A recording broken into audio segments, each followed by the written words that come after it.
Hello friends, నమస్తే. నేను Lakshmi. Welcome to my channel తోటమాలి.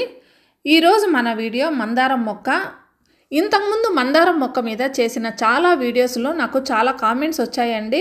అవేంటంటే మందారం మొక్కలో పువ్వులు అసలు రావటం లేదు, నెలలు గడిచినా సంవత్సరం గడిచినా మొక్కల్లో గ్రోత్ లేదు, ఇంకా ఎలా ఉన్న మొక్క అలానే ఉంటుందని.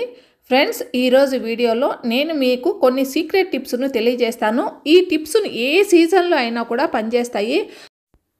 వీటిని ఫాలో అవ్వటం ద్వారా శీతాకాలంలో అయినా లేదా వేసవకాలంలో అయినా కూడా ఎప్పుడూ మీ మొక్కల్లో మీరు పువ్వులు చూడవచ్చు. మందారం మొక్కలో పువ్వులు రావటం లేదు అనే సమస్యనే కాకుండా వేరే సమస్యలు కూడా ఈ మొక్కల్లో చూడవచ్చు. ఈ సమస్యకు ఈ శీతాకాలంలో ఎక్కువగా ఉంటాయి ఈ సమస్యలన్నీ కూడా. ఇంకా వేసవి కాలంలో తక్కువగాను కనిపిస్తూ ఉంటాయి. అవేంటంటే పువ్వులు చిన్న సైజులో రావటం, మొగ్గలు రాలిపోవటం, ఆకులన్నీ పసుపు రంగులోకి మారటం, ఇంకా ఆకుల రంగుల్లో కూడా మార్పులు ఏర్పడటం. ఇలాంటి సమస్యలన్నీ కూడా ఈ శీతాకాలంలో వచ్చినట్లయితే ఈ సమస్యలన్నింటినీ ఏ విధంగా పరిష్కరించుకోవాలి, ఇంకా శీతాకాలంలో ఎక్కువ పువ్వులు ఏ విధంగా మనం పొందగలగాలి, ఈ సమాచారం అంతా కూడా ఈరోజు వీడియోలో తెలుసుకుందాము.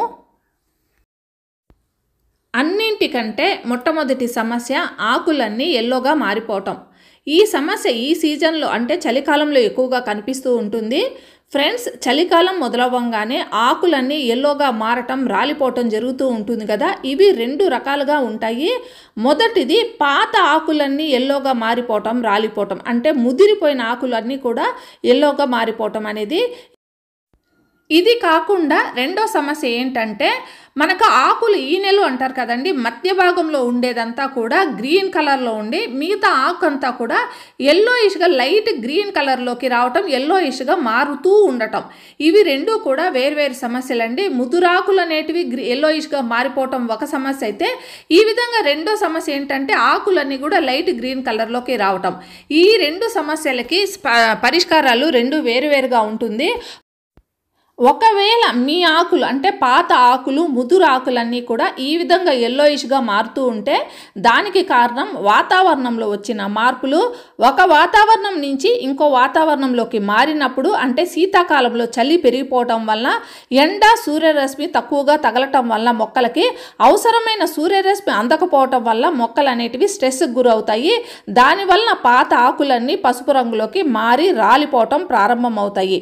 ఈ పరిస్థితి చక్కబెట్టాలి అంటే మొక్కలు ఎక్కువ ఎండ ఎక్కడ బాగా తగులుతుందో అక్కడ ఉంచటం, ఇంకా మొక్కకు ఇచ్చే నీటి విషయంలో కూడా జాగ్రత్త వహించి నీరు తగ్గు మాత్రమే ఇవ్వటం. మొదటి సమస్య అంటే ముదిరిపోయిన ఆకులంతా ఎల్లోయిష్గా అయిపోవటం అనేది క్లైమేట్ చేంజెస్ వలన వచ్చింది. క్లైమేట్ని అయితే మనం మార్చలేము. ఇంకా రెండవ సమస్య అయితే దీనికి 3 ప్రధానమైన కారణాలు ఉంటాయి. మొట్టమొదటి కారణము మొక్కకున్న మట్టిని ఎక్కువగా తడిగా ఉంచటం.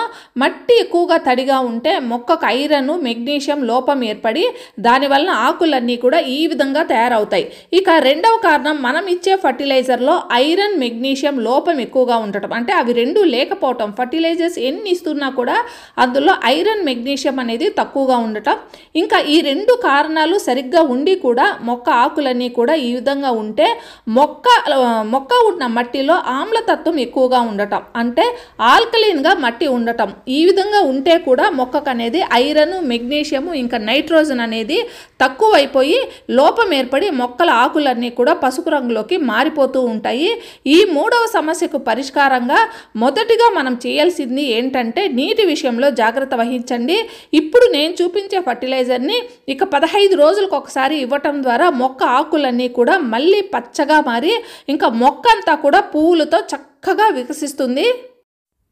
అయితే దీనికోసం ముఖ్యంగా మనకు అవసరమైంది ఉల్లిపాయ పొట్టు. 4-5 ఉల్లిపాయలను తీసుకొని వాటి పొట్టును నీళ్ళల్లో వేసి 1 రోజు లేదా 2 రోజులు నానబెట్టి మరుసటి రోజు ఫిల్టర్ చేసుకోవాలి. ఇందులో పొటాషియము, ఐరన్, మెగ్నీషియము అధికంగా ఉంటుంది. ఇందులో ఇంకో వస్తువును కూడా మనము యాడ్ చేస్తామండి. అది మట్టిని అసిడిక్గా తయారు చేయడానికి ఉపయోగపడుతుంది. దీనికోసం నేను 1/2 స్పూను కాఫీ పౌడర్ తీసుకుంటున్నాను. మీ దగ్గర ఏ వెరైటీ అంటే అంటే ఏ కంపెనీ కాఫీ పౌడర్ ఉన్నా కూడా దాన్ని ఉపయోగించండి. నేను హాఫ్ స్పూన్ కాఫీ పౌడర్ని యాడ్ చేస్తున్నాను.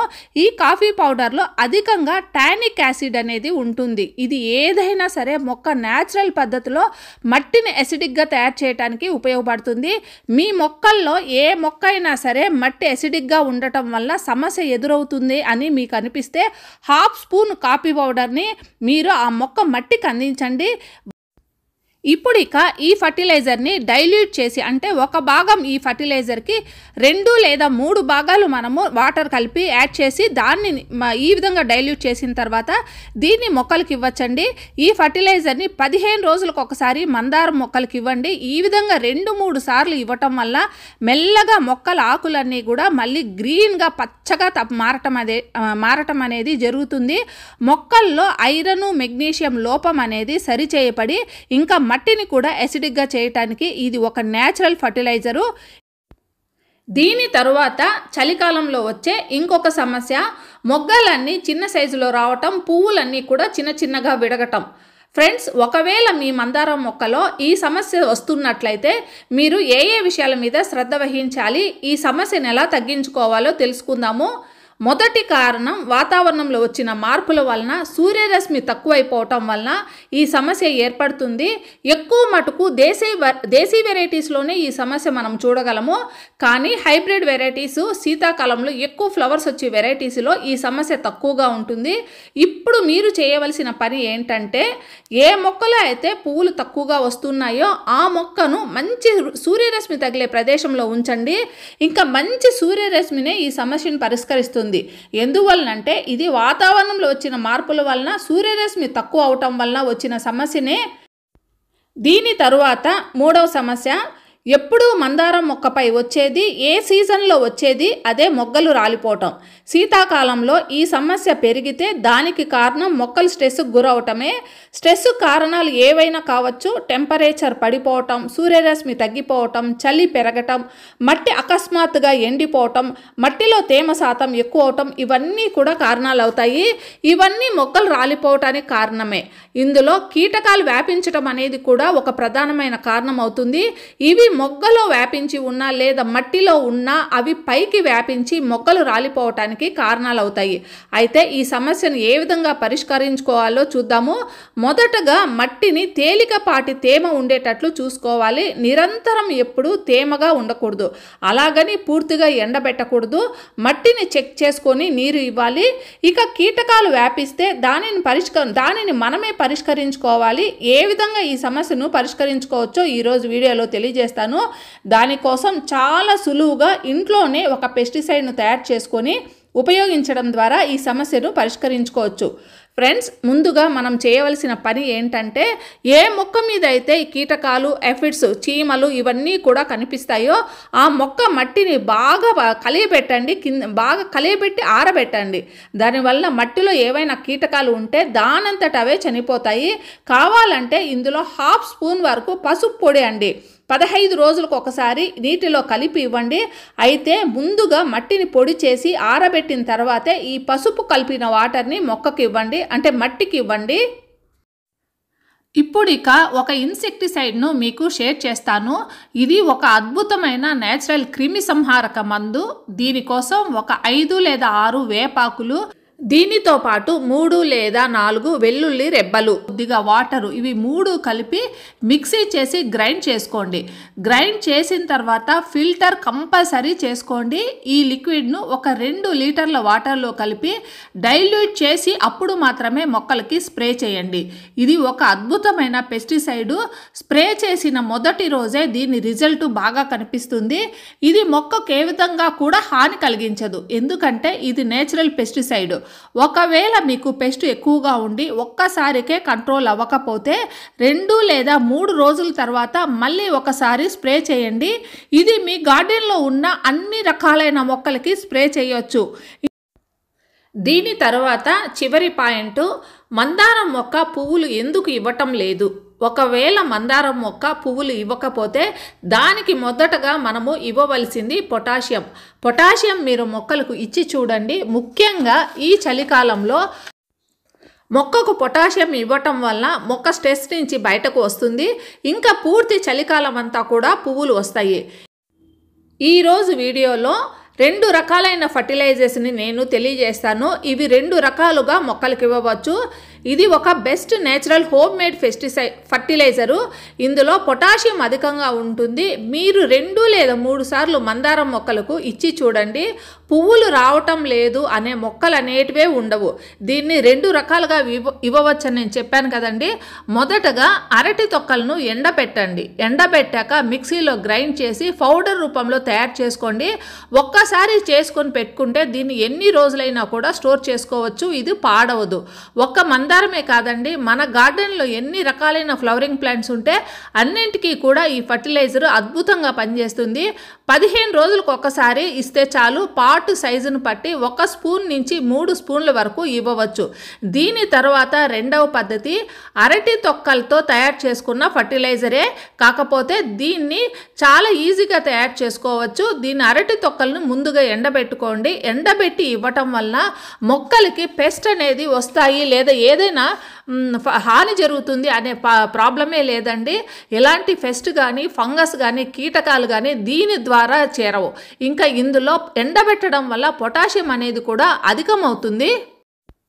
బాగా ఎండిపోయి నల్లగా అయిపోయిన అరటి తొక్కల్ని 4-5 తీసుకొని వాటిల్ని ఒక జార్లో వేసి వాటర్ వేసి నానబెట్టండి. 1 రోజు లేదా 2 రోజులు బాగా నానిన తర్వాత ఆ ఫర్టిలైజర్ అంతా కూడా ఆ వాటర్లోకి దిగిపోతుంది. తర్వాత దీన్ని ఫిల్టర్ చేసి తర్వాత డైల్యూట్ అంటే 1 భాగం ఈ ఫర్టిలైజర్కి 3 భాగాలు వాటర్ యాడ్ చేసి దీన్ని మీరు మొక్కలకి ఇచ్చి చూడండి. మొక్కల్లో పొటాషియం ప్రాబ్లం అనేది మీకు కనిపించదు. ఇంకా మొక్కల్లో కూడా ఏ మొక్కలో అయితే మీకు ఫ్లవరింగ్ కనిపించడం లేదో ఆ మొక్కలో అంతా కూడా చక్కగా ఫ్లవరింగ్ అనేది స్టార్ట్ అవుతుంది.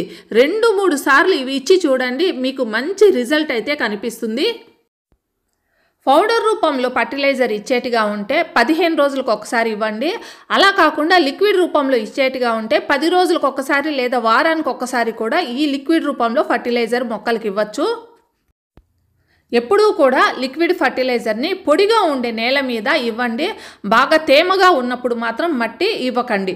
ఈ విధంగా ఇవ్వటం వల్ల మొక్కల్లో పూలు రావటం లేదు అనే మొక్కలన్నీ కూడా 101% ప్రతి మొక్కలో ఫ్లవరింగ్ వస్తాయండి. సో ఈరోజు వీడియోలో మొక్కకు అవసరమైన ఫర్టిలైజరు, పెస్టిసైడ్ ప్లస్ ఈ మొక్క విషయంలో మనం ఈ చలికాలంలో తీసుకోవాల్సిన జాగ్రత్తలన్నీ ఈరోజు మీకు తెలియజేశాను కదా. ఈ వీడియో మీకు అందరికీ నచ్చిందని నేను ఆశిస్తున్నాను. నచ్చితే ఒక లైక్ కామెంట్ ఇవ్వండి. మళ్ళీ మరో మంచి వీడియోతో మీ ముందుకు వస్తాను. అంతవరకు హ్యాపీ గార్డెనింగ్. Bye bye.